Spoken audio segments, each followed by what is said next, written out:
సర్వాధికారము ఇయ్యబడి ఉన్నది. కాబట్టి మీరు వెళ్ళి సమస్త జనులను శిష్యులనుగా చేయుడి. హల్లెలూయా. ఆయనకు అధికారం ఎక్కడెక్కడ ఇచ్చారట? పరలోకమందును భూమి మీదను. ఏమధికారము? సర్వాధికారం. I have given on all authority unto in heaven, in earth. పరలోకంలోను భూమి మీదను సర్వాధికారం ఇవ్వబడింది ఆయనకు. దేవునికి స్తోత్రం. హల్లెలూయా. ఎవరైనా అబ్రహాం దగ్గరికి వచ్చి మాట్లాడుతున్న వ్యక్తిని సర్వశక్తి గల దేవుడును. ఇంగ్లీష్లో చదువుతాను అది. And when Abraham was 99 years old and 9, the Lord appeared unto Abraham and said unto him, I am the Almighty God. Walk before me and be thou perfect. నేను సర్వశక్తి గల దేవుడను. నేను దేవునికి స్తోత్రం. హల్లెలూయా. హల్లెలూయా. ఈ మాటకు, బలవంతుడగు దేవుడనే మాటకు, సర్వాధికారం ఇయ్యబడి ఉన్నదనే మాటకు ఏంటి అర్థం? ఇవన్నీ ఒకటే కదా. ఆల్మైటీ, బలవంతుడు, సర్వాధికారం. మరి పరలోకంలో సర్వాధికారం ఇవ్వబడింది, భూమి మీద సర్వాధికారం ఎవరికి ఇవ్వబడింది? యేసు ప్రభుకు. దేవునికి స్తోత్రం. హల్లెలూయా. ఈయన ఏ విధంగా వస్తున్నాడు? ఈయన ఈ బలవంతుడకు దేవుడు ఎట్లా వస్తున్నాడట? శిశువుగా వస్తున్నాడు, కుమారునిగా వస్తున్నాడు. ఆయన భుజమైన రాజ్యభారం ఉన్నది. దేవునికి స్తోత్రం. హల్లెలూయా. హల్లెలూయా. ఇంకొక పేరు ఏంటిది? ఎవర్ లాస్టింగ్ ఫాదర్, నిత్యుడగు తండ్రి, సమాధానకర్తయగు అధిపతి. ఎవర్ లాస్టింగ్ ఫాదర్, నిత్యుడగు తండ్రి, నిరంతరము ఉండే తండ్రినే. ఈ నిరంతరం ఉండే తండ్రి కుమారునికి లోకానికి వస్తున్నాడు, శిశువుగా ఈ లోకానికి వస్తున్నాడు. ఆయన భుజమైన రాజ్యభారం ఉన్నది. సమాధానపు అధిపతి, సమాధానకర్తయగు అధిపతి అని అతనికి పేరు పెట్టబడు. ఈ సమాధానకర్తయగు అధిపతి ఏ విధంగా వస్తున్నాడు? లోకానికి శిశువుగా వస్తున్నాడు, కుమారునికి వస్తున్నాడు. ఆయన భుజమైన రాజ్యభారం ఉన్నది. దేవునికి స్తోత్రం. హల్లెలూయా. ఎవరైన ఈ శిశువుగా పుట్టిన వ్యక్తి ఎవరు? కుమారునికి లోకంకి వచ్చిన వ్యక్తి ఎవరు? ఆయన భుజమైన రాజ్యభారం ఉన్నది. ఎవరైనా? ప్రభువైన యేసుక్రీస్తు. మరి ఈ ప్రభువైన యేసుక్రీస్తు ఎవరు? ఆశ్చర్యకరుడు కాదా? ఈ ప్రభువైన యేసుక్రీస్తు ఆలోచనకర్త కాదా? ఈ ప్రభువైన యేసుక్రీస్తు బలవంతుడు దేవుడు కాదా?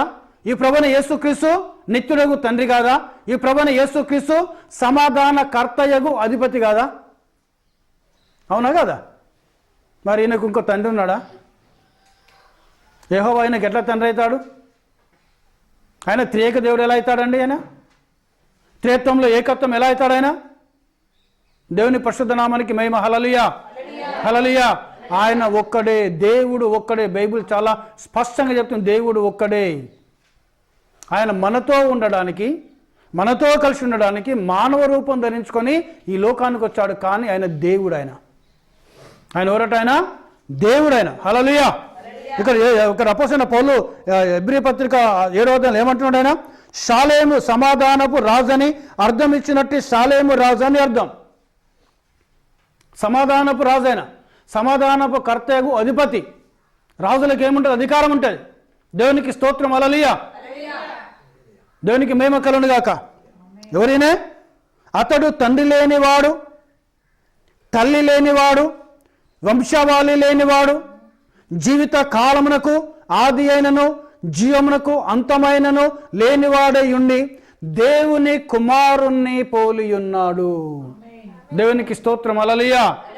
ఈ అబ్రహామును కలుసుకున్న ఈ మెల్కీసెదెకు ఎవరైనా? దేవుని కుమారుని పోలి ఉన్నాడు. ఈ దేవుని కుమారుడు ఎవరు? లూకాసు వార్త 2వ అధ్యాయంలో చూద్దామని రండి. దేవుని కుమారుడు ఎవరు? ముందు 1వ అధ్యాయం 7.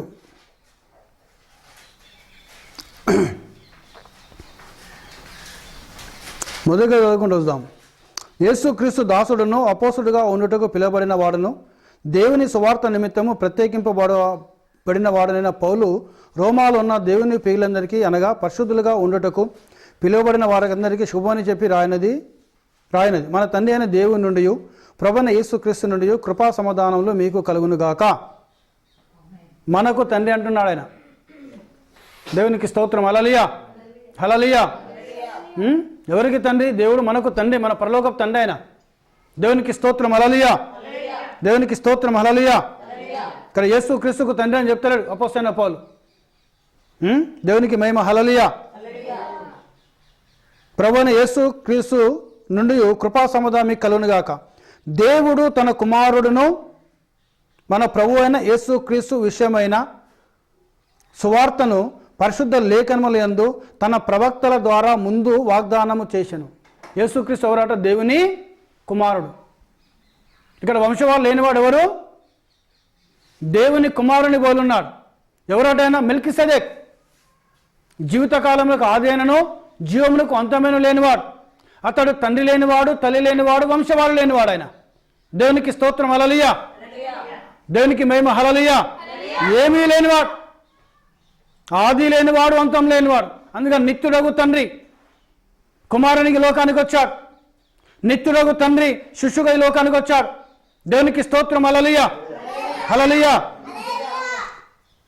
యేసుక్రీస్తు శరీరం బట్టి దావీదు సంతానముగాను, శరీరకరంగా ఎవరటైనా దావీదు సంతానముగాను, మృతులలో నుండి పునరుత్థానుడైనందున పరిశుద్ధమైన ఆత్మను బట్టి దేవుని కుమారునిగాను ప్రభావముతో నిరూపించబడెను. మృతులలోకి వెళ్ళి పునరుత్థానుడైనందున పరిశుద్ధమైన ఆత్మను బట్టి, అనగా యేసుక్రీస్తు కలిగిన ఆత్మ ఏ ఆత్మ అది? పరిశుద్ధాత్మని కలిగి ఉన్నాడు యేసయ్య. దేవుని కుమారునిగా ప్రభావముతో నిరూపించబడ్డాడు ఆయన. దేవునికి స్తోత్రం. హల్లెలూయా. ఇక్కడ హెబ్రీ పత్రిక 7వ అధ్యాయంలో చెప్తున్న దేవుని కుమారుడు ఎవరు? ప్రభువైన యేసుక్రీస్తు అయినాడు. ఆ మెల్కీసెదెకు ఎవరైనారు? ప్రభువైన యేసుక్రీస్తు అయినాడు. అబ్రహాము ఎవరికి దశమ భాగములు కానుకలు ఇచ్చాడు? ఆయన ఎవరైనారు? ప్రభువైన యేసుక్రీస్తు అయినాడు. దేవునికి స్తోత్రం. హల్లెలూయా. అందుకే యేసు ప్రభు అన్నాడు, అబ్రహాము అయిన మీ తండ్రి అయిన మీరు అబ్రహాము మా తండ్రి అని మీరు చెప్తున్నారే, అబ్రహాము నా దినము చూడాలని ఎంతో ఆశపడ్డాడు, ఆయన అది చూసి ఉన్నాడు. మెల్కీసెదెకు వెళ్ళి అబ్రహామును దీవించాడు యేసయ్య. దేవునికి స్తోత్రం. హల్లెలూయా, హల్లెలూయా. ఈ శిశువుగా పుట్టిన వ్యక్తి ఎవరు? ప్రభువైన ఆశ్చర్యకరుడు శిశువుగా వచ్చాడు, ఆలోచనకర్త శిశువుగా వచ్చాడు, బలవంతుడకు దేవుడు శిశువుగా వచ్చాడు, నిత్యుడకు తండ్రి శిశువుగా వచ్చాడు, సమాధానపు కర్తకు అధిపతి శిశువుగా వచ్చాడు. ఈ శిశువు ఎవరు? ఎవరండి ఆయన? పొత్తిగుడ్డలతో చుట్టబడి పశువుల తొట్టులో ఉన్న ఆ శిశువును చూసి తూర్పు దేశపు జ్ఞానులు వచ్చి ఏ శిశువునైతే ఆరాధించారో ఆ శిశువే ప్రభువైన యేసుక్రీస్తు అయినాడు. మరి లేఖనాలు చెప్తున్నాయి ఆయన డిసెంబర్ 26న పుట్టలేదని. ఎక్కడ రాసిలేదు. నేను 7 సార్లు చదివాను బైబిల్. నేను ఆది కాండం కలిసి ఆది కాండం కలిసి ప్రకటన చివరి వరకు. I was red Bible 7 times from the beginning of Genesis and revolution. 7 సార్లు చదివాను. ఎక్కడ కూడా లేఖనాల్లో యేసు ప్రభు డిసెంబర్ 25వ తారీఖు పుట్టాడని ఎక్కడ కూడా రాయబడలేదు. లేఖనంలో లేదు అంటే అది దయ్యం యొక్క బోధ. అది అందుకే గూగుల్ కూడా చెప్తున్న paganism, that is the pagan ఐడలాటరీ అంటున్నాడు ఆయన. విగ్రహారాధన దయ్యం బోధ అంటున్నాడు. ఈ కాలం వచ్చిన ప్రవక్త కూడా ఏమంటున్నాడు? దాన్ని దయ్యం బోధ, ప్యాగనిజం అన్నాడు ఆయన. విగ్రహారాధన దయ్యం బోధ, మీరు విగ్రహాల జోలికి పోకూడి అన్నాడు యేసయ్య. అందుకే మనం సెలబ్రేషన్ చేస్తలేం. మనం డిసెంబర్ 20వ తారీఖు యేసు ప్రభు పుట్టాడని పండుగ చేసుకుంటలేం. మనం ప్రార్థన పెట్టుకున్నాం, వాక్యంలో ఉన్న సత్యాన్ని ధ్యానిస్తున్నాం, దేవుని యొక్క లేఖనాన్ని.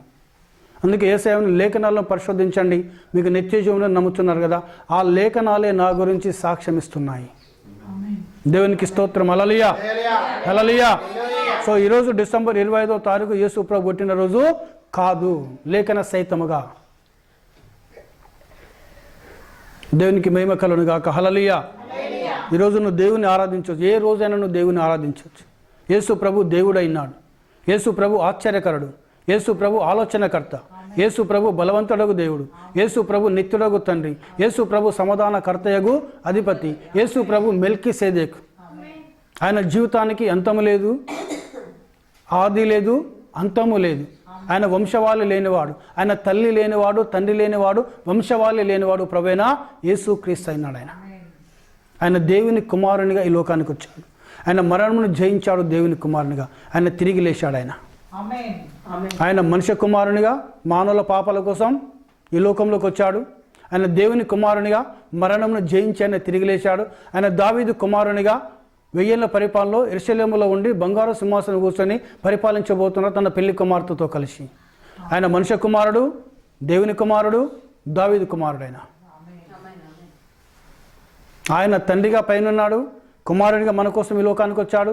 ఆయన పరిశుద్ధాత్మగా ఈరోజు మనతో ఉన్నాడు, మనలో ఉన్నాడు, మనతో ఉన్నాడు. ఆయన పేరు తండ్రి కాదు, ఆయన పేరు పరిశుద్ధాత్ముడు కాదు, ఆయన పేరు కుమారుడు కాదు, ఆయన పేరే ప్రభువైన యేసు క్రీస్తు. ఈ మాటలను దేవుడు దీవించును గాక. ప్రార్థన చేసుకుందాం.